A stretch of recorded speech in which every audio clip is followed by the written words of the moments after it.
और वचन 1। ईश्वर यहोवा परमेश्वर ने कहा, विंध्याचल से लेकर अस्ताचल तक पृथ्वी के लोगों को बुलाया। हर एक लोगों को बुलाता है और उसकी आराधना के लिए, उसकी महिमा के लिए, और सभी लोगों को वो अच्छी तरह से जानता है। तो आइए हम लोग प्रार्थना करते हैं और उसकी आराधना करें। पवित्र पराक्रमी सर्वशक्तिमान परमेश्वर पिता, हमारी आंखें पूरब से पश्चिम तक नहीं देख सकता, परंतु आप विंध्याचल से लेकर अस्ताचल तक जितनी दूर है उतनी दूर से लोगों को आप बुलाता है, लोगों को उद्धार देता है। क्योंकि उद्धार के लिए तूने सारी योजनाएं पूरा किया। क्रूस पर पूरा हुआ कार्य के लिए हम धन्यवाद दें। तो अंधों, लंगड़े, गूंगे, बहरे, बीमारी, कोड़ी, हर प्रकार के लोगों को तू बुलाता है। जो कोई तेरे बुलाहट की आवाज़ सुनते हैं और उन्हें तू अपने पास बुलाता और उन्हें क्षमा करता और नया जीवन देता है। इसलिए प्रभु तेरी महिमा करता। तू जीवित परमेश्वर है, हमारे बीच में मौजूद। धन्यवाद हमारे पापों को क्षमा करने के लिए। धन्यवाद आज हमें अपनी उपस्थिति में रखने के लिए। तेरी स्तुति महिमा कर दिल से, संपूर्ण हृदय से, आत्मा से भरकर यीशु मसीह के नाम से मांगते हैं, आमीन। मेरे यीशु के चरणों में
परमेश्वर पिता हम धन्यवाद देते, धन्यवाद देते पिता। स्वर्ग को छोड़ दिया, धरती पर उतर आया, हर एक मनुष्य के पाप और अपराधों को अपने ऊपर ले क्रूस पर बलिदान दिया। हमारी बीमारी, हमारी कमजोरी, हमारी पाप, हमारी अपराध, हमारी गुनाह तो अपने ऊपर लेकर बलिदान दिया। इसीलिए प्रभु तेरी महिमा कर, तो जीवित परमेश्वर धन्यवाद देते, धन्यवाद हमारे बीच में तो आज मौजूद है। तेरी पवित्र लहू के लिए धन्यवाद देते, तेरे जी उठने पुनरुत्थान के लिए हम धन्यवाद देते। तू सच्चा और जीवित परमेश्वर, अपने हाथों को उठाकर तेरी महिमा करते। तू योग्य है, तू आदर के योग्य है, तू महिमा के योग्य है। तू वो मेमने है जो बंद किताबों को खोलता है, जो कोई नहीं खोल सकते, जो कोई नहीं कर सकते, वो तू करता है। धन्यवाद देते प्रभु यीशु, जो इंसानों के लिए संभव नहीं था वो तेरे लिए संभव है। धन्यवाद देते, तेरी महिमा करते पिता। यीशु नाम में सामर्थ्य है, यीशु नाम में सामर्थ्य है, यीशु नाम में सामर्थ्य है। हर बंधन तोड़े, हर बंधन तोड़े, हर बंधन तोड़े। यीशु नाम में सामर्थ्य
परमेश्वर हम धन्यवाद देते हैं।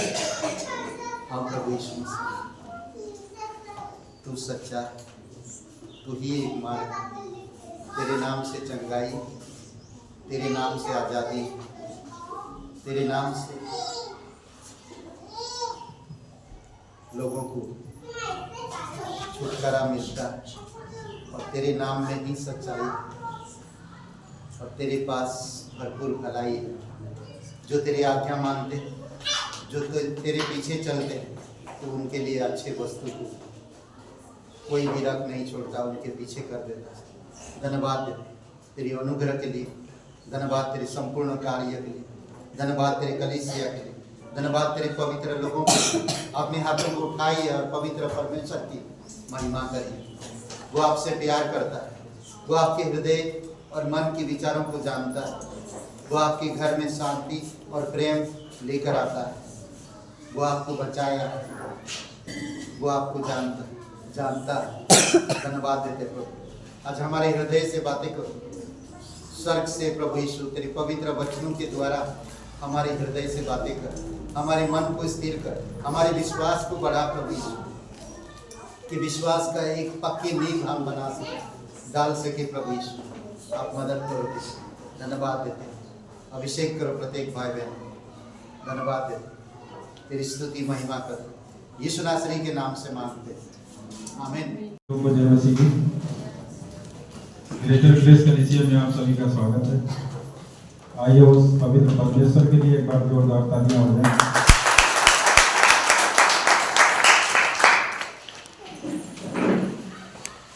आज हमारे बीच में भूपेंद्र जी और उनके परिवार हैं, पहली बार इस सभा में आए हैं, उनके लिए एक बार जोरदार तालियां हो जाएं। और कोई भी है जो पहली बार आज इस सभा में आए हैं, अपने हाथों को ऊंचा कर सकते हैं। आइए हम लोग एक वचन पढ़ेंगे यहाँ पे, यूहन्ना 3 का 23। अवश्य है कि वह बढ़े और मैं घटूं। परमेश्वर का वचन कहता है जब हम अपने आप को छोटा करते हैं तो वो हमें बढ़ाता है। कभी भी उसके पास अपने आप को बड़ा करने की जरूरत नहीं है, परमेश्वर हमें जानता है। तो आप सभी लोग ऐसा जानते हैं कि रविवार सभा लगती है 10 बजे और मौसम बहुत ही अच्छा होने लगा है, तो हम लोग अगर समय से आएंगे तो हमारी सभा भी जल्दी खत्म हो जाएगी। जैसा आप सभी लोग जानते हैं कि हर सोमवार और मंगलवार 2 दिन बाइबल क्लास भी चल रहा है चर्च ऑफिस में, 1/174 नीचे खंड 2 में। तो आप सभी लोग का स्वागत है कि आइए और क्लास करिए और वचन को सीखिए। मंगलवार को उपवास प्रार्थना भी होती है, तो जब क्लास खत्म होता है उसके बाद प्रार्थना भी की जाती है। तो आप सभी लोगों का स्वागत है। बुधवार को शाम 6:30 बजे सभा लगती है, तो आप सभी लोग से आग्रह है कि सभा में आइए। शनिवार काथा गांव और नरसिंहपुर गांव में भी सभा लगती है। प्रार्थना करें कि परमेश्वर वहाँ भी और लोगों को बढ़ाए और परमेश्वर का राज्य बढ़े। जब हम लोग सुसमाचार बांटते हैं तो परमेश्वर का राज्य बढ़ता है और ज़रूरत जिनको ज़रूरत होती है हमें आपको पता नहीं होती है, लेकिन उनके जीवन से बहुत ही अद्भुत चमत्कार करता है परमेश्वर। आज के साप्ताहिक परिवार हैं सुभद्रा जी, उनके परिवार के लिए प्रार्थना करें, परमेश्वर उन्हें स्वस्थ रखे, बुद्धि और आत्मिकता में बढ़ाए। साप्ताहिक मिशनरी हैं पास्टर प्रदीप देहरादून, उनके लिए प्रार्थना करें कि परमेश्वर उन्हें पवित्र आत्मा की इच्छा के अनुसार उन्हें अगुवाई करे, स्वस्थ रखे, कलीसिया बढ़े और मसीह से बढ़े। कुछ नाम है यहाँ पे, प्रीति और रचना जी, इनके नाम के लिए प्रार्थना करें। इनको जो भी दिक्कतें हैं सिर में, परमेश्वर इन्हें छुटकारा दे। आशा जी सिद्धि काथा गांव, और एक नाम है रोशनी शुक्लागढ़ से, इनके लिए प्रार्थना करें, परमेश्वर इन्हें आशीष करे और संतान से ब्लेस करे, क्योंकि परमेश्वर का वचन कहता है जिन्होंने उसकी ओर दृष्टि की वो ज्योति पाए और उनका मुंह कभी काला नहीं हुआ। तो जब हम परमेश्वर पे विश्वास करते हैं तो परमेश्वर हमें कभी लज्जित नहीं होने देता है। जब हम दिल से और मन से उस पर अपने आप को समर्पित करते हैं तो कभी भी वो लज्जित नहीं होने देगा, और जो हमारी प्रार्थनाएं हैं कभी व्यर्थ नहीं जाएंगी। तो आज के लिए इतना ही, धन्यवाद।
लिए हम जानते हैं कि परमेश्वर हमें उद्धार दिया, अपने परिवार में बुलाया, हमें नया जीवन दिया और अपने राज्य में हमें शामिल किया। और आज हमें जो भी परमेश्वर करता है ये हमारे उपकार के लिए है सब कुछ।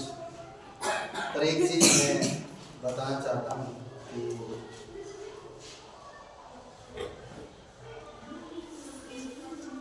हमारा कर्तव्य है कि हम हमारे जो भी इनकम है उसका 10वां अंश परमेश्वर के राज्य के लिए दे और रेगुलर ये हमेशा हर महीना हमें ध्यान रखना चाहिए, भूलना नहीं चाहिए।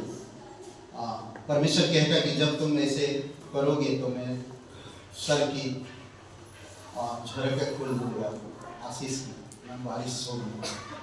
तो ये जरूरी नहीं है कि मैं दूंगा तभी परमेश्वर देगा, नहीं। हमारा कर्तव्य है कि परमेश्वर ने कहा, परमेश्वर ने अपने राज्य में बुलाया, तो हमारा काम है कि हम परमेश्वर को दे उसकी राज्य के लिए। परमेश्वर हमारे द्वारा आत्मा को जीतना चाहता है, उसके पास शक्ति है, उसके पास सामर्थ्य है, उसके पास सब कुछ वो कर सकता है, आपके बिना दिए कर सकता है। पर वो चाहता है कि हम उसके जैसा बने। हमें चाहता कि हम उन चीजों में खुश रहे जो परमेश्वर जिन चीजों में खुश है। ओके, एक सवाल है जो बड़े धन से अच्छा नाम, ये दोनों में से क्या चाहिए?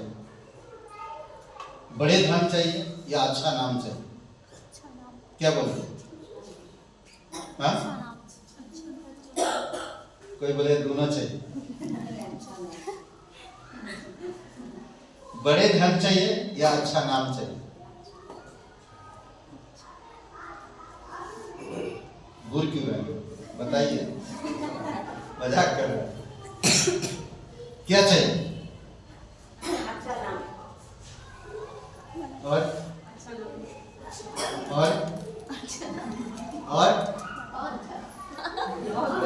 पुरुष गणम, मतलब कुछ बोलिए, क्या बोलिए? ओके, और अच्छा नाम। ओके, कल मैंने यही सवाल नरसिंहपुर में पूछा था। किसी ने कहा धन आता है जाता है, हमें धन नहीं चाहिए, अच्छा नाम चाहिए।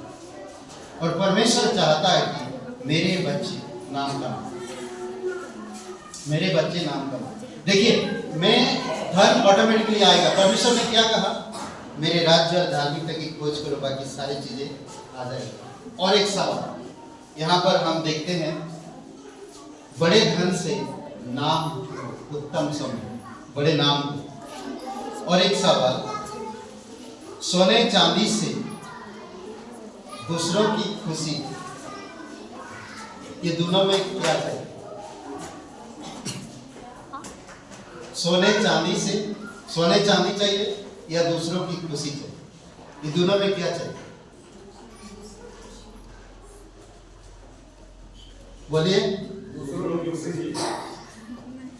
बोलते तो हम हैं, चाहते हैं ऐसा। आपकी पड़ोसी तो रोज लड़ाई करते हैं, क्यों? है कि नहीं?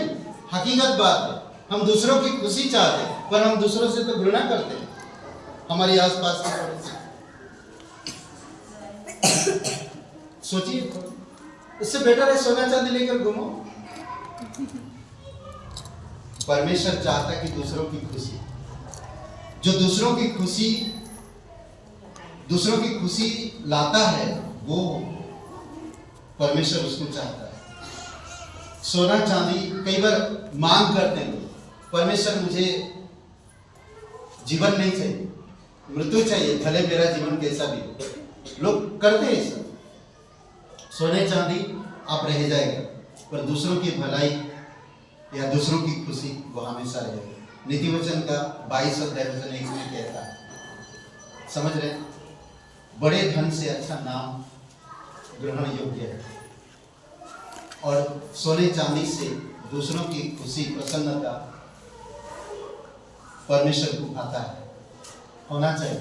आज जानते हैं आप जब सुसमाचार दूसरों को बताते हैं, अभी हम लोग उस दिन गए, भूपेंद्र जी उनके परिवार यहाँ पर है, और हम लोग बहुत दिनों से जयप्रकाश जी उनको कलीसिया में बुलाने के लिए प्रयास कर रहे हैं। क्रिसमस में आने वाले थे, करीबन 1 साल से करें, 1 साल से बुला रहे मगर आ नहीं पा रहे। कुछ ना कुछ अड़चने में जब उनका घर गया तो भाई साहब बता रहे थे, भूपेंद्र जी बता रहे थे, कुछ ना कुछ प्रॉब्लम आता है, वो कलीसिया आ नहीं पाते, क्रिसमस प्रोग्राम में आ नहीं पाए, कुछ ना कुछ आता। पर इस बार परमेश्वर ने लेकर आया। एक जोरदार एक ताली बजा सकते हैं और परमेश्वर चाहता है कि आप दूसरों की खुशी ढूंढें, दूसरों की खुशी ढूंढें, सुसमाचार दूसरों की खुशी लेकर आए। परमेश्वर का प्यार, किसी के लिए प्रार्थना करना, किसी के घर में जाकर फेलोशिप करना, दूसरों की खुशी लेकर आए। समझ रहे हैं? सोना चांदी देते हैं। मैं कल उदाहरण दे रहा था, कभी आप भाई या बहन को शादी में गिफ्ट बाइबल दिए हैं? सोना चांदी, बर्तन, स्टोव, बेड, टीवी, फ्रिज दिए हैं। कभी बाइबल गिफ्ट करें? करके देखिए। आपका दूसरों की खुशी ढूंढ रहे हैं पर आप ही दुखी हो जाएंगे, आपसे सब कोई घृणा करेगा अगर शादी में बाइबल गिफ्ट करें। कोई नहीं करता, कोई नहीं देता।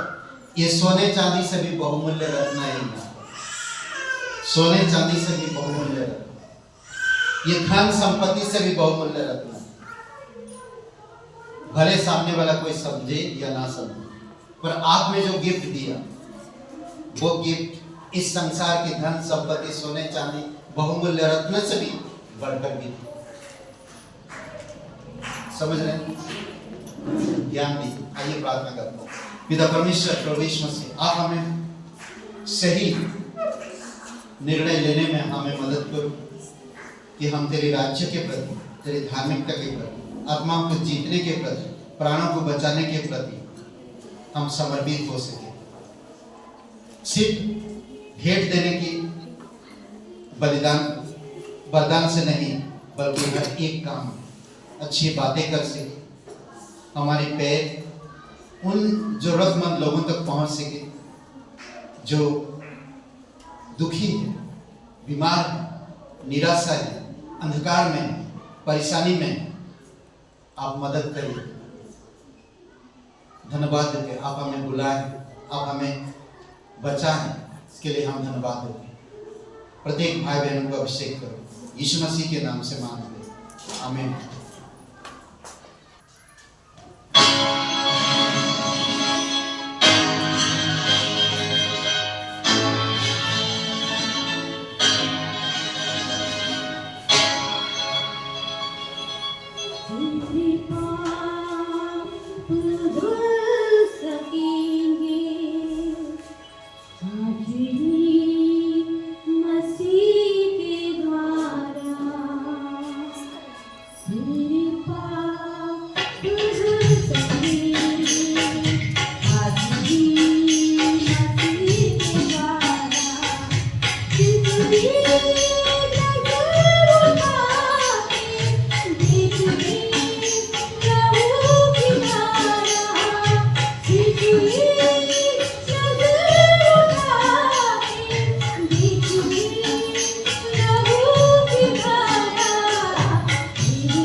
कठिन बातें, कठिन बातें।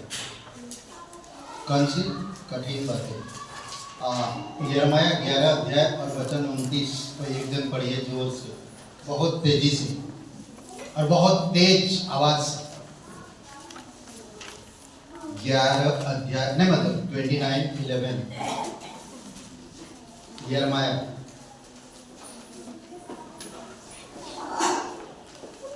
मिला है? क्योंकि यहोवा की यह वाणी है कि जो कल्पनाएं मैं तुम्हारे विषय करता हूँ उन्हें मैं जानता हूँ, वे हानि की नहीं वरन कुशल की हैं और अंत में तुम्हारी आशा पूरी करेंगे। ओके, तो इस वचन से आज हम लोग आगे बढ़ेंगे। आइए प्रार्थना करते हैं। पिता परमेश्वर, प्रभु यीशु से हम धन्यवाद देते और एक शुभ अवसर आप हमें दिए, तेरे वचन को सुनने के लिए मौका दिया।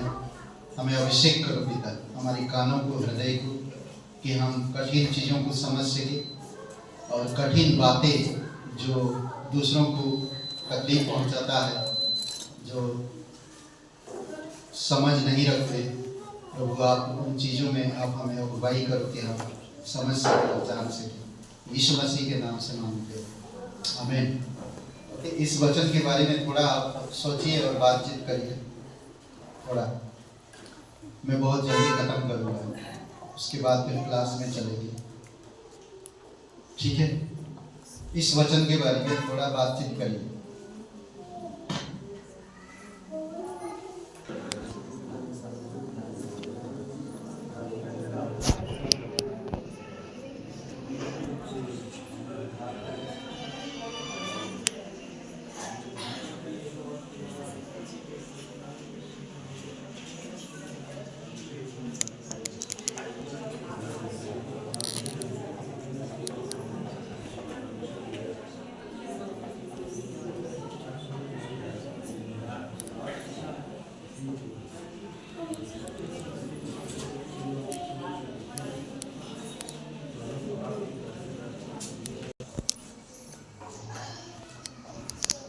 परमेश्वर की बाइबल में किया था, बहुत से कठिन कठिन बातें जो तुम अब तक नहीं जानते हो, मैं तुम्हें बताऊंगा।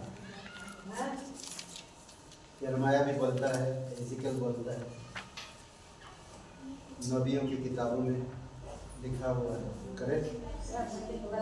पर आज जो मैं परमेश्वर की कठिन बातों को जानने के लिए नहीं, पर मैं आज कुछ ऐसे बातें जो बताऊंगा जो कठिन को दूसरे शब्दों में कहा जाए तो कठोर।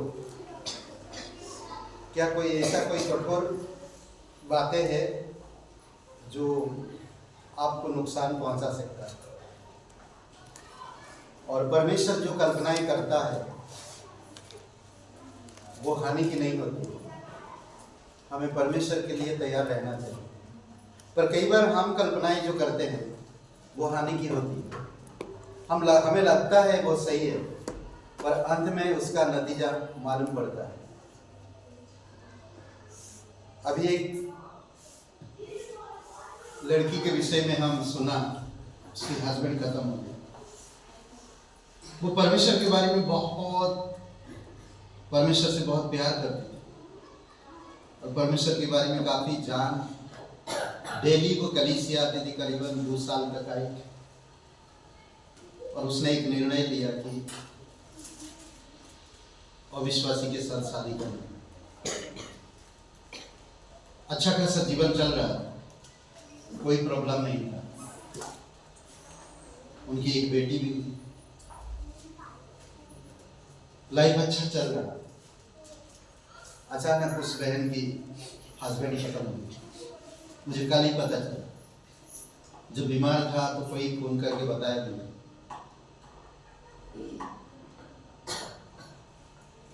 कभी कभी हम नहीं जानते, कई सारी कल्पनाएं करते हैं। हम लोग सोचते हैं कि परमेश्वर हल्का है, पर परमेश्वर का वचन, जीवित वचन कहता है कि वो हमारे लिए जो कल्पनाएं करता है वो हानि की नहीं है। अभी हाल ही में एक लड़की की शादी हुई।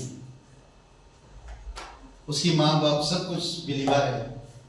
मैंने बोला विश्वासी में शादी करा, अच्छा लड़के भी आ गया, पर वो नहीं करा। मुझे क्या मालूम उनके माँ बाप के हृदय में क्या चल रहा है, और उसको शादी करा दिया अविश्वासी के साथ। जब मैं शादी में नहीं आया तो मेरे से भी नाता तोड़ दिया। कैसे विश्वासी, मुझे समझ में नहीं आया। और अब वो लड़की परेशान है, उसका हस्बैंड शराब पीता है, उसको मारता है।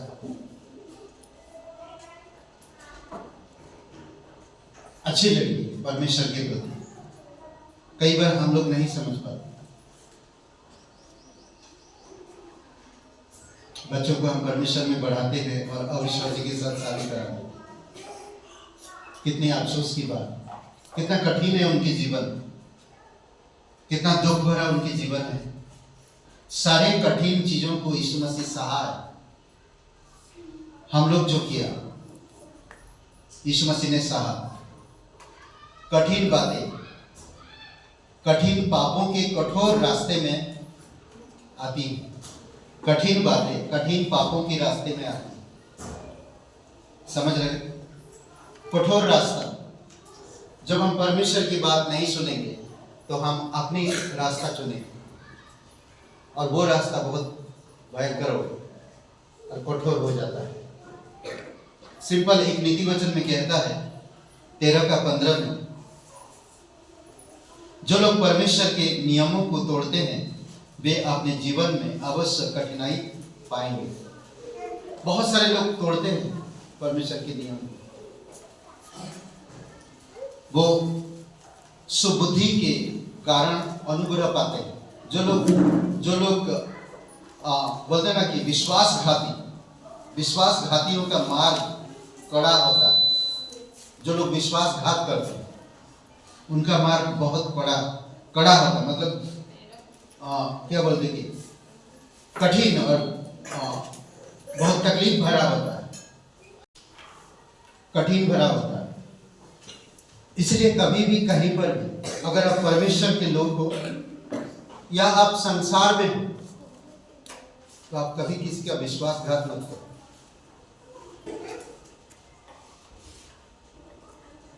सुबुद्धि के कारण अनुग्रह होता है। जब हम सही मार्ग में चलते हैं, जब हम नहीं जानते थे परमेश्वर को, तो परमेश्वर ने हमें अनुग्रह दिया और उस अनुग्रह की वजह से हमारा उद्धार हो गया। हमें एक रास्ता दिया और वो रास्ता शांति का है, और वो राजमार्ग है जो शांति का है, प्रेम का है। हमें उसे पकड़े रहना चाहिए, उसी रास्ते में बढ़ना चाहिए। कई बार कई सारी चीजें आएगा आपके जीवन में, परिस्थितियां आएगी, मुश्किलें होएगा आपके जीवन, पर इसका मतलब ये नहीं कि हम विश्वासघात करें। नहीं, आप उन चीजों से दूरी बना। एक शराबी को अगर शराब के ठेके में ले जाकर कहेंगे देखा शराब का दुकान, तो उसको क्या होगा? पीने का इच्छा हो। तो परमेश्वर कभी नहीं चाहता कि तुम बार बार बुराई में जाओ। कई बार हमारी चारों तरफ बुराई आएगी, पर हमें सतर्क रहना, सावधान रहना। यीशु मसीह संसार में लोगों की मदद किया, उनको कठिन परिस्थितियों से बाहर निकाला। आपकी शुरुआती जीवन को देखिए, जब आप यीशु मसीह पर विश्वास करें, भूलो मत उस समय को, उस परिस्थिति को। कई बार हो सकता है शुरुआती में चमत्कार किया आपके जीवन में परमेश्वर, और आज हम क्यों ऐसे? सोचिए थोड़ी समय। हर एक लोगों को जब देखेंगे आप, हर परिवार में कठिनाई, हर एक इंसान के अंदर कोई ना कोई कठिन चीजें थी, और प्रभु यीशु मसीह ने उन चीजों को बाहर निकाला, उन चीजों से बाहर निकाला और उन्हें नया बनाया। कठोर रास्ता, परमेश्वर आपको उस कठोर रास्ता से निकालकर एक शांति मार्ग में रखा, और उस मार्ग में आप बढ़ते चलो। मुश्किल होता है, आप निर्णय लेना पड़ता है। मुश्किल है पर निर्णय लेना पड़ता है हमें उस शांति भरे रास्ते में चलने के लिए।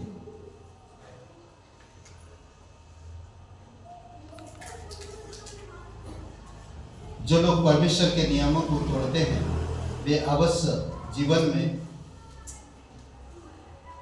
वे अपने जीवन में अवश्य कठिनाई पाएंगे। और हम देखते हैं कई बार लोगों को, आज हम देखा कठिन रास्तों में बढ़ते हुए। बहुत से लोग कलीसिया आते नहीं, प्रेम में नहीं आएंगे, प्रोग्राम बाकी जो फेलोशिप में नहीं आते हैं। कुछ लोगों को दूर लगता है, कुछ लोगों को समय नहीं है, कई सारी चीजें होता है। जब तकलीफ आती है, कठिन परिस्थिति आता है, तब कैसे पहुंच जाते हैं? क्यों इंतजार करना मुझे कठिन समय?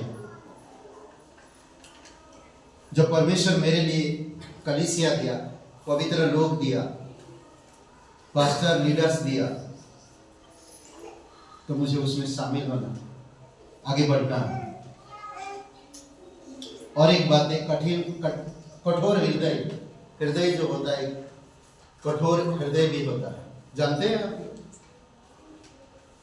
हाँ, कठोर हृदय के विषय में जानते हैं?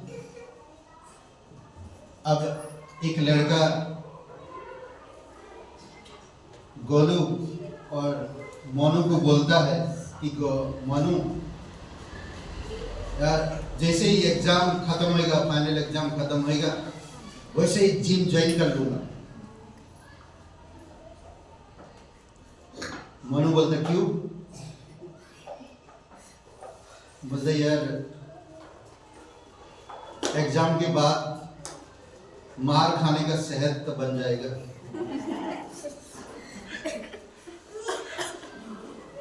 समझ, पहले से तैयारी करते हैं, और पहले से मान लिया मैं फेल हो जाऊंगा, और फेल होएगा तो भाई मार खाने वाला, तो सेहत बढ़ा।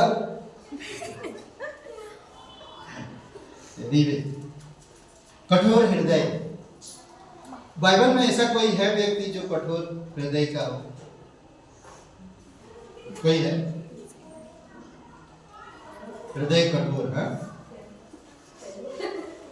फेरो राजा, फिरौन राजा। और कोई हृदय को कठोर कर दिया।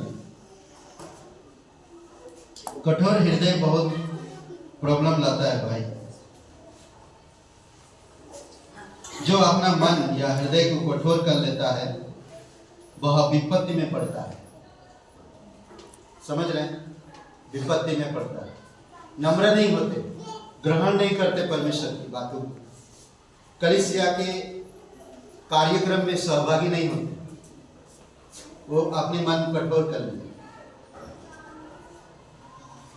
जैसे यहूदी लोग, यीशु मसीह ने सब चमत्कार दिखाया उनके जीवन में, अंधों को आंखें दिया। अब कहते हैं कि जन्म से अंधा व्यक्ति था, उसकी आंख की नक्शा तक नहीं था। ऐसे व्यक्ति को देखने के लिए बल दिया, और ये पुरानी व्यवस्था में लिखा हुआ था। शास्त्री फरीसी यहूदी लोग जानते थे, अच्छी तरह से जानते थे।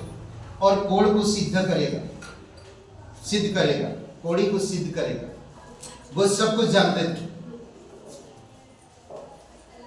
थोड़ा बच्चों को ले लो। हृदय विपत्ति में पड़ते हैं, जो सुनते नहीं, ग्रहण नहीं करते। जब बोलते ना कि वो क्या बोलते कि कौन सा जमीन, कंकड़ नहीं, सीमेंट की जमीन पर बीज बोएंगे तो क्या फायदा होगा? कुछ फायदा होगा? वैसा दिल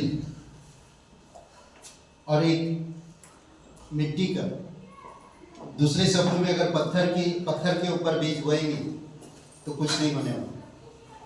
वो वचन सुन के भी ग्रहण नहीं करते, वो अपने हृदय में नहीं लेते, वहां कुछ फायदा नहीं होता। तो वैसा हृदय, और बाइबल में इब्रानी की किताब में ये चेतावनी भी दिया है, ऐसे हृदय है जो सुनेंगे पर ग्रहण नहीं करेंगे। समझ रहे हैं? और कड़वा हृदय है, कपट हृदय है, कठोर हृदय है।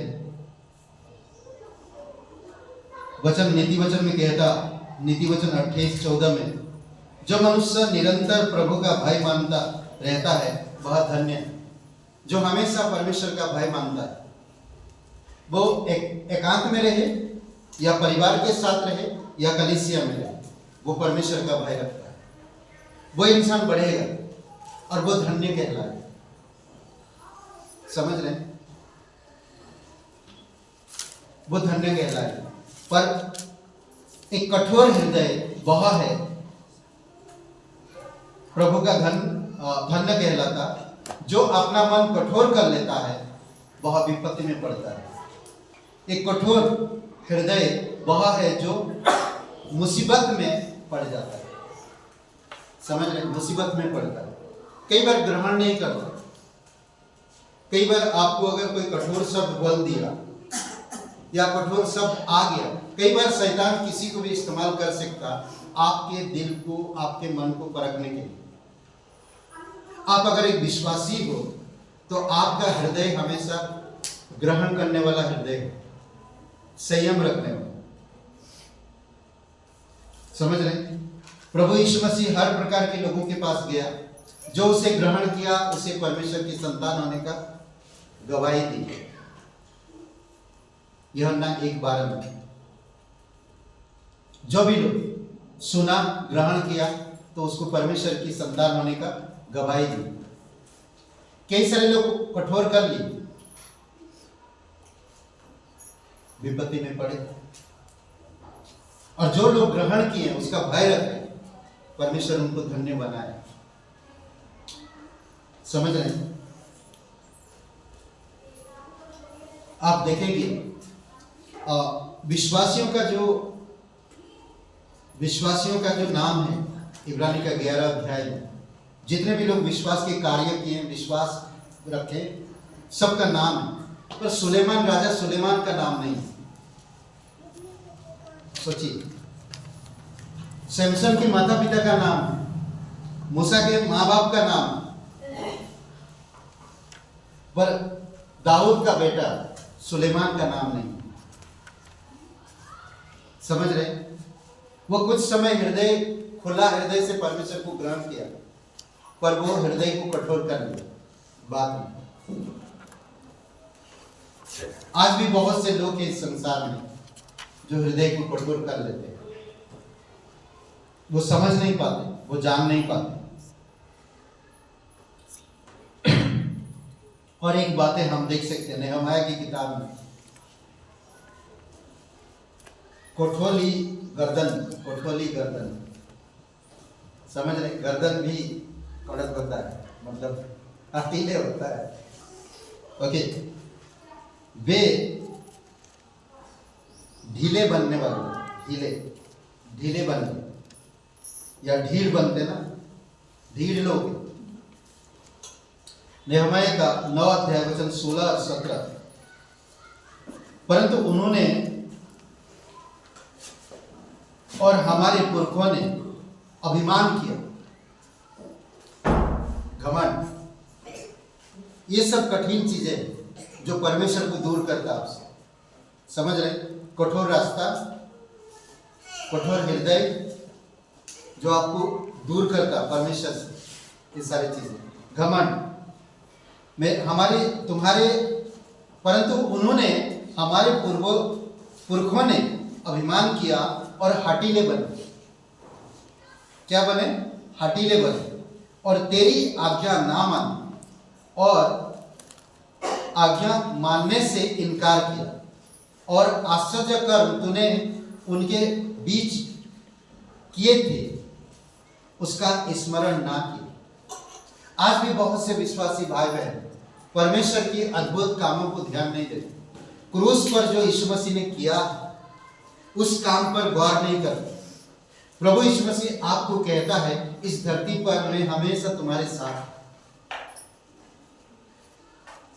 वो मुर्दों को जिलाए, आपकी बीमारियों को ठीक किए, आपके जीवन में कई सारे चमत्कार किए, उन चीजों को हम स्मरण नहीं रखते। मैं किस हालत में था, मैं कौन सा पीड़ा में, कौन सा तकलीफ से गुजर रहा था, मैं कठोर के कारण क्यों मैं उसी तकलीफ से और भी भयंकर तकलीफ में पड़ गया। समझ रहे? हाटिले मन, अहंकार, घमंड, ये सारी चीजें, जिद्दी, ये परमेश्वर के स्वभाव नहीं ला पाएगा आपके जीवन में, कभी भी नहीं।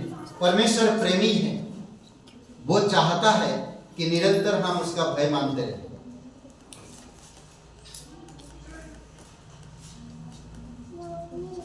वह स्मरण ना किया, वरन हट करके यहां तक बलवा करने वाले बने, परमेश्वर से बलवा करने वाले बने।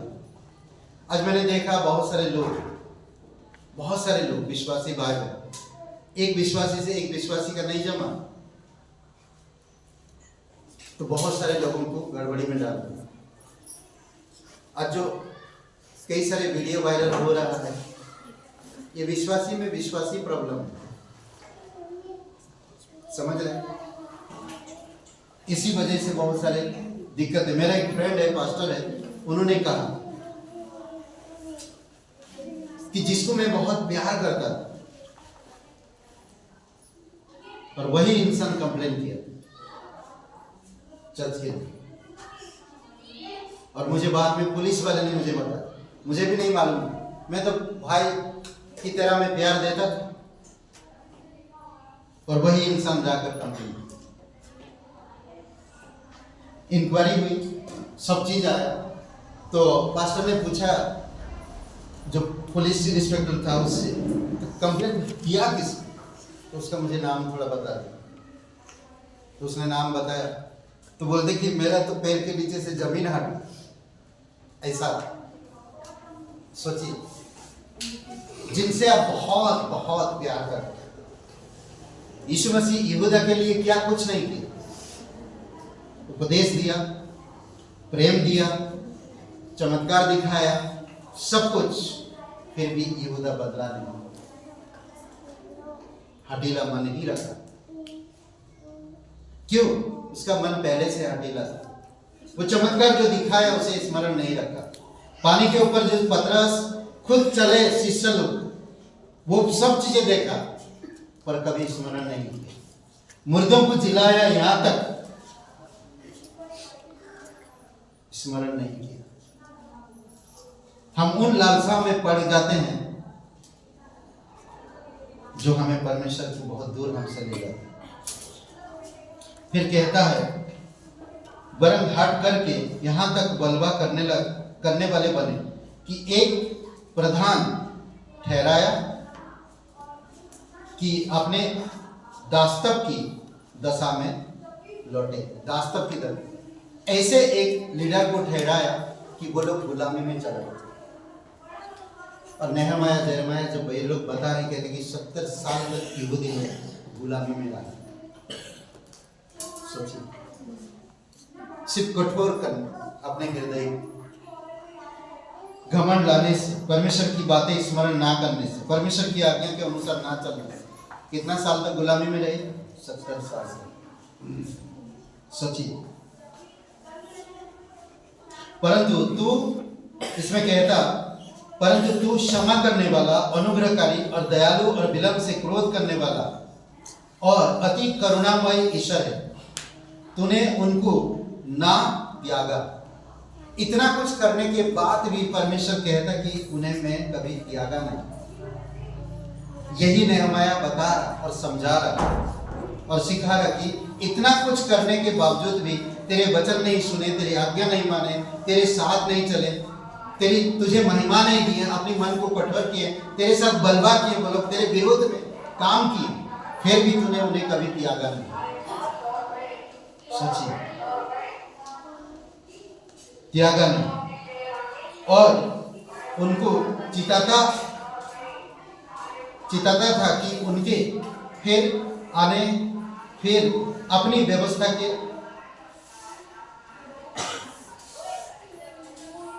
और उनको चिताता था कि उनको फिर अपनी व्यवस्था के अधीन कर दे, उसी व्यवस्था के अधीन रखे उनको। परंतु वे अभिमान करते रहे और अभिमान करते रहे और तेरी आज्ञा नहीं मानते और तेरे नियम जिनको यदि मनुष्य माने तो उसके कारण जीवित रहे, उन चीजों को त्याग दिया। तेरी आज्ञा मानने से इंसान जिंदा रहता और ये हटेला करते रहे, अभिमान करते रहे, उनके विरुद्ध पाप करते और हट करके अपना कंधा हटाते और ना सुनाते थे, सुनते थे। कंधा उनका हटेला बना लिया, हटा लिया। कभी कभी देखेंगे यहाँ पर भी कंधा हटा लेता है, जानते हैं कैसे कैसे कंधा हटा लेते हैं?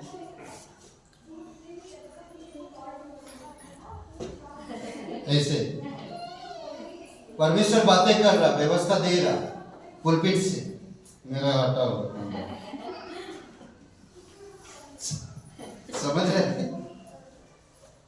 तो कई बार होता है, क्यों वो सुनना नहीं चाहता। इतनी अद्भुत चमत्कार करने के बावजूद भी परमेश्वर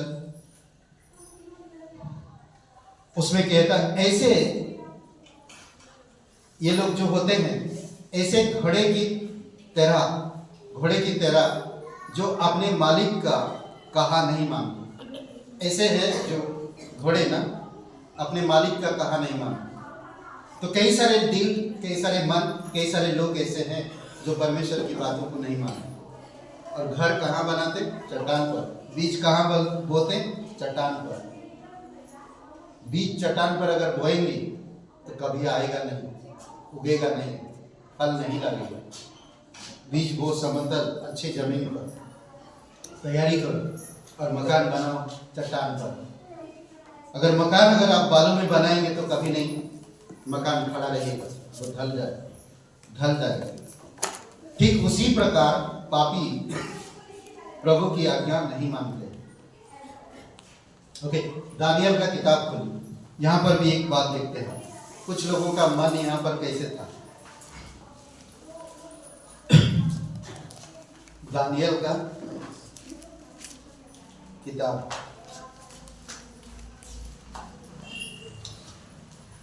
राजा नबूकदनेस्सर कौन है?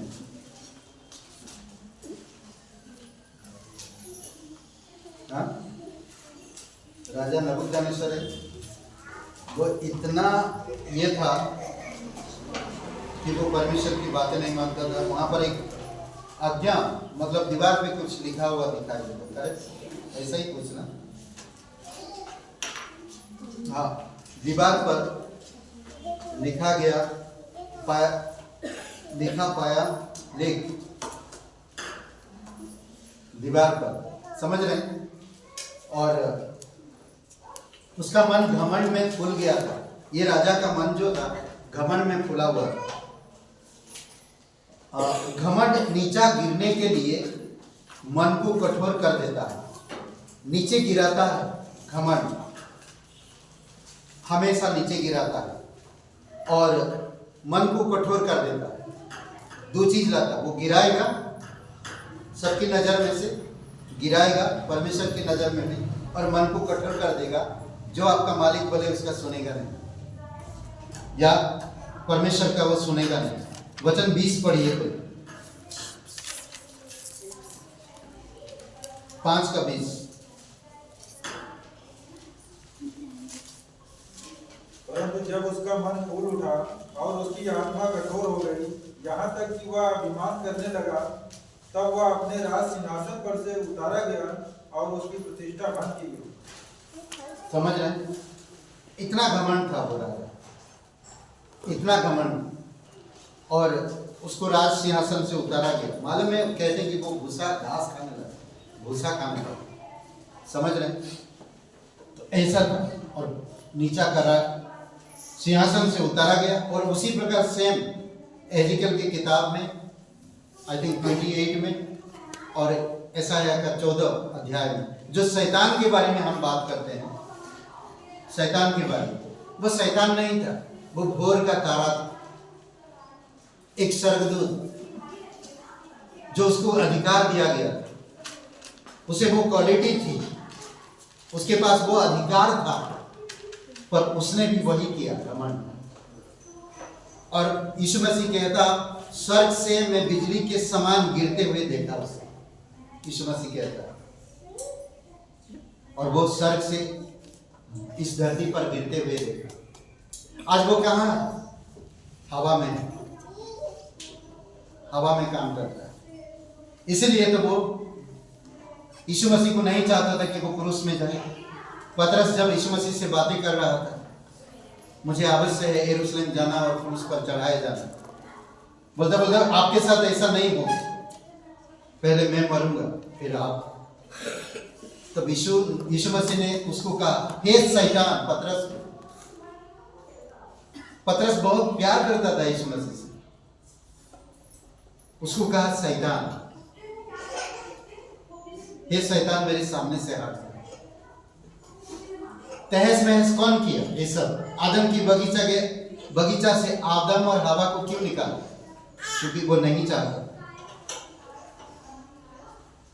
समझ रहे हैं? आज आप और मैं परमेश्वर के साथ एक अच्छा रिलेशन बनाए रखें, वो नहीं चाहता। इसलिए हमारे मन को, हमारे हृदय को घमंड से भरना चाहता, कठोर करना चाहता, ताकि हम ग्रहण ना कर सकें। यीशु मसीह को क्रूस पर चढ़ाए, जिनके लिए इतना कुछ अच्छा किया, कोई अच्छी चीजों को ध्यान रखा? किसी ने भी नहीं। सोचिए,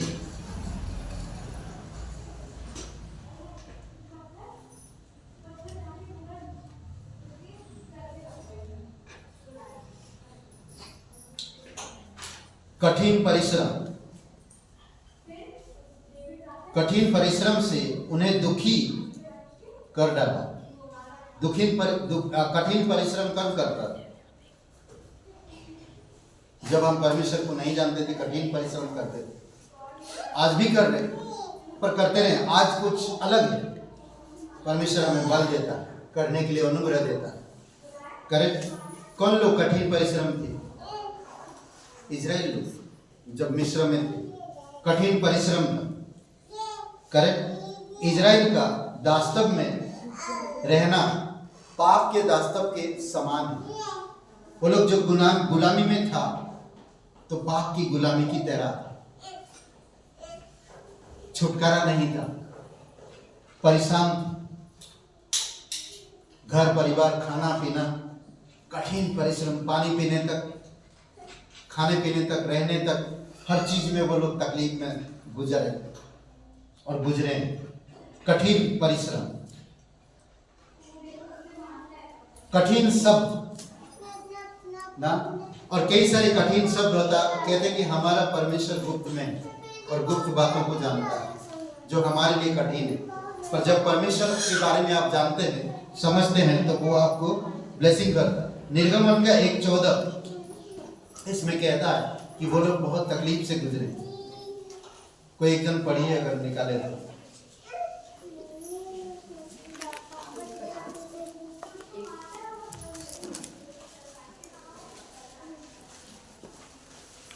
बिना परमेश्वर के कठिन परिश्रम कर रहे थे।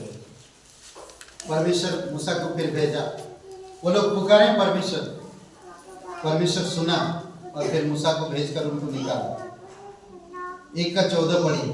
और उनके जीवन को गारे भी और खेती की भांति के काम की कठिन सेवा से तुझी कर डाला। जिस किसी काम में वे उनसे सेवा करवाते थे, उसमें वे कठोरता का व्यवहार करते थे। कठोरता का व्यवहार भी किया जाता था उनके ऊपर। परिश्रम कराते थे, खेती काम कराते थे, गारे बनाने के लिए बोलते थे, सब कुछ करते थे और बहुत परेशान थे। ये परिश्रम जो था कठोरता के कारण, परमेश्वर की बातें नहीं मानना। समझ रहे हैं? कठोर परिश्रम, परमेश्वर के साथ नहीं रहना, परमेश्वर की ब्लेसिंग को नहीं समझना, परमेश्वर की उद्धारता को नहीं समझ पाना।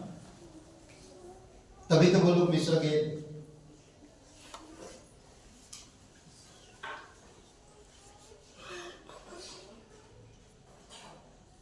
कभी कभी पाप जो होती, गलत चीज जो होता है, बहुत अच्छा लगता है, शुरुआती में बहुत खूबसूरत अच्छा है, फिर बाद में भयंकर उसका रूप लेता है, प्रॉब्लम लाता है, तकलीफ लाता है। समझ रहे हैं? और एक शब्द है जो धन, कठिन धन, धन भी कहता है कठिन ना। एक वचन पढ़िए मरकुस का 10 और वचन 24, जो धन पर भरोसा रखते हैं उनके लिए वे कितना कठिन है, बहुत कठिन है। जो लोग धन पर भरोसा रखते, जानते हैं ना, जो लोग धन पर भरोसा रखते हैं उनके लिए परमेश्वर के राज्य में आना बहुत मुश्किल है। समझते ना? धनवान व्यक्ति पैसे के भूखे, पैसे के बिना नहीं जी पाएंगे, कई सारी चीजें। परमेश्वर जानता है आपको क्या और कब क्या चीज की जरूरत है, उसको अच्छी तरह से जानता है। कई सारे लोग स्थिर मन नहीं रखते हैं, कई सारे लोग परमेश्वर पर भरोसा नहीं रखते हैं।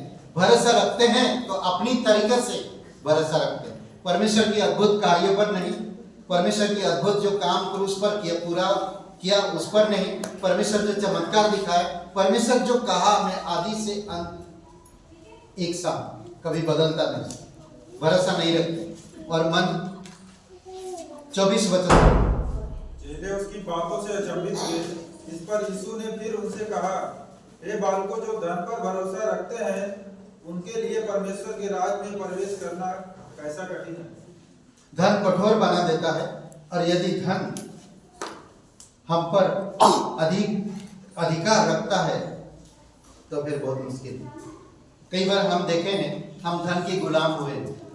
बहुत से लोगों को आज मैं देखा है कि धन की गुलाम हो गए।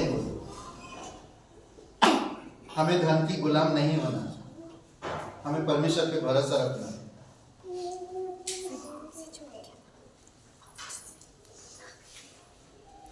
ओके, और एक बात है, आप कभी तलवार पड़ा है, तलवार धार एकदम तेज नुकीले, आप उसमें पैर रखोगे? हाँ, पहने में उसके पहने में पैर रखोगे? कोई नुकीला चीज, कोई धार चीज, उसमें पैर रखोगे जानबूझकर? कौन रखेगा? अभी सोचिए कि अगर आग आप सीने पर रखोगे तो जलेगा क्या नहीं जलेगा? हाँ, जलेगा ना या नहीं जलेगा? जल जाएगा। अगर सीने में आग रखोगे तो जलेगा। कई बार हम लोग वही करते हैं, धार हथियार के ऊपर पैर रखते हैं जानबूझकर। पौलुस को कहा गया, पौलुस क्या कर रहा था? कलीसिया को सता रहा, विश्वासी लोगों को परेशान कर रहा, उनको पकड़ में जेल में डालता था, उनको मारपीट करता था उनके साथ। समझ रहे? एक वचन मुझे बहुत अच्छा लगता है, जब पौलुस से आमना सामना यीशु मसीह का होता है और वो गिरता है। इसमें कहता है कि कड़े पहने पर लात मारना तेरे लिए कठिन है। अगर आप देख रहे हो धार चीज है तो लात मारोगे तो कठिन होगा ना, नहीं मार सकते, नहीं कर सकते। पर कई बार हम मार भी देते तो कट जाता है, कटने के बाद तकलीफ जो होती है उससे भयंकर हमें तकलीफ होता है। करेक्ट? ओके, प्रेरितों के काम 26 और वचन 14, पाप का अंकुर पापी को काट डालते हैं। पाप का जो थोड़ा सा अंकुर पापी को काट डालता है।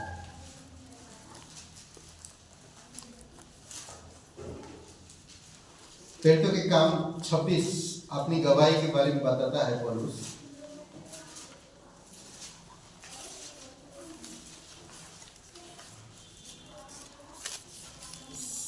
मिला 14 वचन पढ़िए। जब हम सब घूम कर गिर पड़े तो मैंने इब्रानी भाषा में मुझसे यह कहते हुए एक शब्द सुना, हे साउल, तू मुझे क्यों सताता है? पहने पर लात मारना तेरे लिए कठिन है।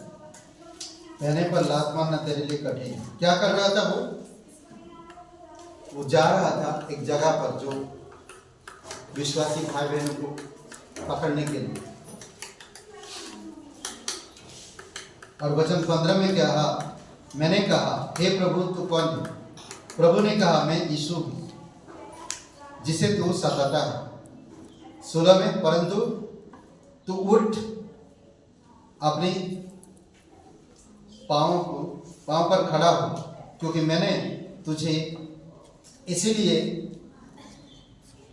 ठहरा दिया है कि तुझे उन बातों का, क्या लिखा है पढ़िए, परंतु तू उठ, अपने पाँव पर खड़ा हो, क्योंकि मैंने तुझे इसलिए दर्शन दिया है कि तुझे जिन बातों का भी सेवक और गवाह ठहराऊं जो तूने देखी है, और उनका भी जिनके लिए मैं तुझे दर्शन दूंगा।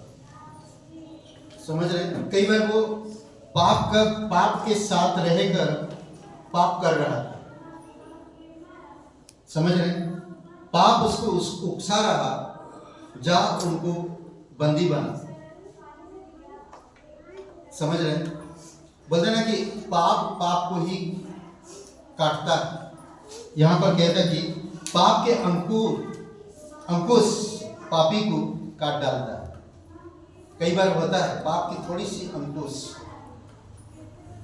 पाप को ही काट डालता है। थोड़ी सी दर्शन दिया हुआ यीशु मसीह ने उस पापी को, और उसने कहा कि प्रभु तू कौन है, और नम्र बना, और उसे परमेश्वर अद्भुत दर्शन देकर अद्भुत चीजें करने के लिए कहा। अन्य जातियों का एक प्रेरित ठहरा, और अन्य जातियों में उन्होंने जाकर बहुत सारे कलीसिया स्थापित किए, बहुत सारे आत्माओं को जीता और अद्भुत काम किया। समझ रहे? कई बार कठिन चीजें हमारे जीवन में आता है, कई बार हमारी द्वारा। आप परमेश्वर को समझने के लिए प्रयास करो। वो अनुग्रहकारी है, वो विलंब से क्रोध करता है। आप कितने भी उसको हट करो, फिर भी वो आप पर दया करना चाहता है, अनुग्रह देना चाहता है। क्यों ना हम मिलकर परमेश्वर की आराधना करें। दूसरा पतरस का किताब खोलिए। मुझे ये बातें बहुत अच्छा लगा कल। दूसरा पतरस पहला अध्याय। परमेश्वर नहीं चाहता कि हम ऐसे रहें। ओके, वचन 5 से आगे पढ़िए, 5 से 11। ये है जो आपकी विश्वास जीवन की सीढ़ी, जो आपको आगे बढ़ाने के लिए करता है। समझ रहे हैं? इसी कारण तुम सब प्रकार का यत्न करके अपने विश्वास पर सद्गुण, और सद्गुण पर समझ, और समझ पर संयम, और संयम पर धीरज, और धीरज पर भक्ति, और भक्ति पर भाईचारे की प्रीति, और भाईचारे की प्रीति पर प्रेम बढ़ाते जाओ। क्योंकि यदि ये बातें तुम में वर्तमान रहें और बढ़ती जाएं, तो तुम्हें हमारे प्रभु यीशु मसीह की पहचान में निकम्मे और निष्फल ना होने देंगे। 8-9। क्योंकि जिसमें ये बातें नहीं, वह अंधा है और धुंधला देखता है, और अपने पिछले पापों से धुलकर शुद्ध होने को भूल बैठा है। ओके, क्या कह रहा? पिछले पाप जो परमेश्वर ने धो चुका, उसको भूल गया। इन बातें अगर आप में नहीं दिख रहा, तो आप अंधे और धुंधला देख रहे हो। समझ रहे? वचन 9 की तरह बढ़ने के लिए हमें इन बातों की जरूरत है। वचन जो 5 में हम लोग पढ़ा, समझ रहे? यही है विश्वास की सीढ़ी, विश्वासी जीवन की, या दूसरे शब्दों में कहूं तो कदम, 7 कदम है ये। समझ रहे? या मैं दूसरी शब्दों में कहूं, एक विश्वासी जीवन का 7 मंजिला एक मकान है। आप नींव डाले हैं। समझ रहे? तो ये सारी चीजें आपकी नींव को मजबूत बनाता है और आपकी मंजिला को मजबूत बनाता है। तो जरूरी है कि हमें समझना। वचन 10 पढ़िए। इस कारण है भाइयों, अपने बुलाए जाने और चुन लिए जाने को सिद्ध करने का भली भांति यत्न करते जाओ, क्योंकि यदि ऐसा करोगे तो कभी भी ठोकर ना खाओगे। सिंपल। ये सारे चीजों आपका बुलाया, जो जिसने आपको बुलाया है उसको स्मरण रखो। वो आपसे क्या चाहता है वो समझो। कभी ठोकर मत खाओ। क्यों आपको यहाँ पर बुलाया? समय के अनुसार हर चीजें होता ना। अगर आप बीज बोते हो तो कल फल नहीं लगेगा, वो बढ़ेगा, मजबूत होएगा, जड़ पकड़ेगा, बारिश हवा मौसम का सामना करेगा, तभी वो फल लगेगा। उसी प्रकार एक मसीह जीवन है। परिपक्व बनो, प्रेम को समझो, विश्वास को समझो, सद्गुणों को समझो, धीरज रखो, संयम रखो, भाईचारे की वृद्धि रखो, प्रेम में जड़ पकड़ो, कभी ठोकर मत खाओ। परमेश्वर जानता है कब फूल लगेगा, कब फलेगा। परमेश्वर जानता है कि आप किस परिस्थिति से गुजर रहे हैं और क्यों आया ये परिस्थिति, क्यों हुआ ये परिस्थिति, उसको ही पता है। किसी इंसान को नहीं मालूम आपके जीवन में कठिनाई क्यों आई, या आप हाटी लें, या आप ऐसा क्यों बन गए, शायद किसी को नहीं मालूम। परमेश्वर को पता है। भविष्य की बातें परमेश्वर को पता है, घटने वाली बातें परमेश्वर को पता है। जब उसको पता है तो मैं उसको ढूंढूं। समझ रहे हैं? वो कठिन बातें बताएगा। क्या आप तैयार हो सुनने के लिए? क्या मेरा दिल, मेरा मन को तैयार कर चुका हूं? परमेश्वर से सुनो। अभी हम लोग एक क्लास कर रहे हैं, सब कुछ की शुरुआत, उत्पत्ति का। बहुत खूबसूरत क्लास, इतना अच्छा क्लास है, मैं खुद प्रेरणा मिल रहा है। और कलीसिया कैसे स्थापित हुआ, परमेश्वर यीशु मसीह किस तरह से स्वर्ग ग्रहण हुआ, इसके ऊपर हम लोग बता रहे हैं। किस तरह चेले लोगों ने परमेश्वर की सुसमाचार को आगे ले गए, कलीसिया की स्थापना हुई, इसके विषय में हम सिखा रहे हैं। कलीसिया कैसे बन गया, तो ज्वाइन करिए, आइए। अभी भी वक्त है। क्यों सर? करें, आइए प्रार्थना करें।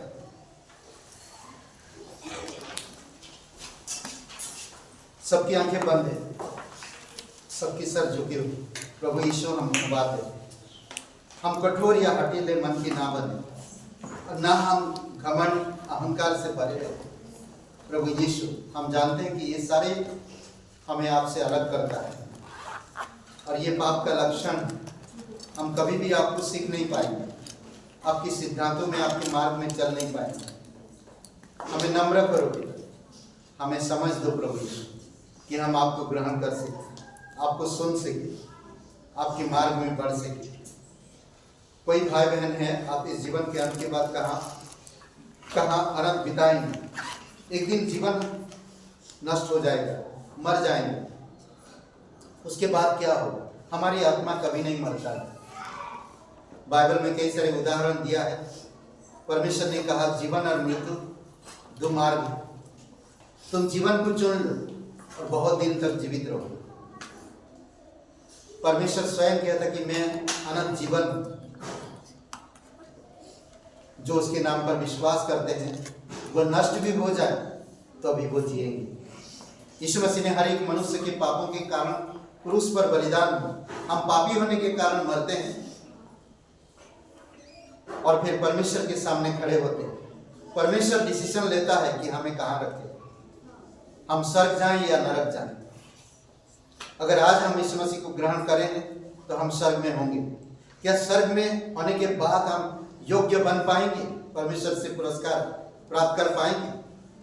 तो अगर है या नहीं, हमें कई बार निर्णय नहीं हो पाता। प्रभु यीशु मसीह हमारी हर एक गुनाहों के लिए क्रूस पर बलिदान हुआ। कई बार हमारे गुनाह परमेश्वर के पास नहीं पहुंचाता, वह हमें परमेश्वर से दूर कर। अगर आपने कभी ये प्रार्थना नहीं की, आज मेरे साथ ये प्रार्थना कर सकते। सबकी आंखें बंद है, सबकी सर झुकी हुई। प्रभु यीशु मसीह आपको अनंत जीवन देना चाहता, आपको नया जीवन देना चाहता। तो मेरे साथ ये प्रार्थना करें, कहिए, हे यीशु, मैं जानता हूँ मैं एक पापी इंसान हूँ, मैं खुद को नहीं बचा सकता। मैं धन्यवाद देता, तो मेरे पापों के खातिर बलिदान हुआ, कब्र में गया, तीसरे दिन जी उठा। तू जीवित है, तू मेरा मुक्तिदाता, तू मेरा उद्धार करता, तू पवित्र परमेश्वर इकलौता बेटा। धन्यवाद देते यीशु के नाम से, आमीन। आइए हम लोग खड़े होते हैं। प्रेम किया कि उसने अपना इकलौता बेटा दिया।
Okay, hallelujah. पवित्र महान और सर्वशक्तिमान परमेश्वर पिता, हम धन्यवाद देते। प्रत्येक भाई बहनों को अभिषेक करो पिता, उनके हृदय आत्मा में जो डर या जो कठिन चीजें चल रहा, प्रभु यीशु तेरे नाम से दूर हो। तो नम्रता की आत्मा दे पिता, तेरे सिद्धांतों में, तेरे मार्ग में चलने वाली आत्मा दे प्रभु यीशु। तू अगुवाई कर पिता, कठिन परिस्थितियों को दूर कर।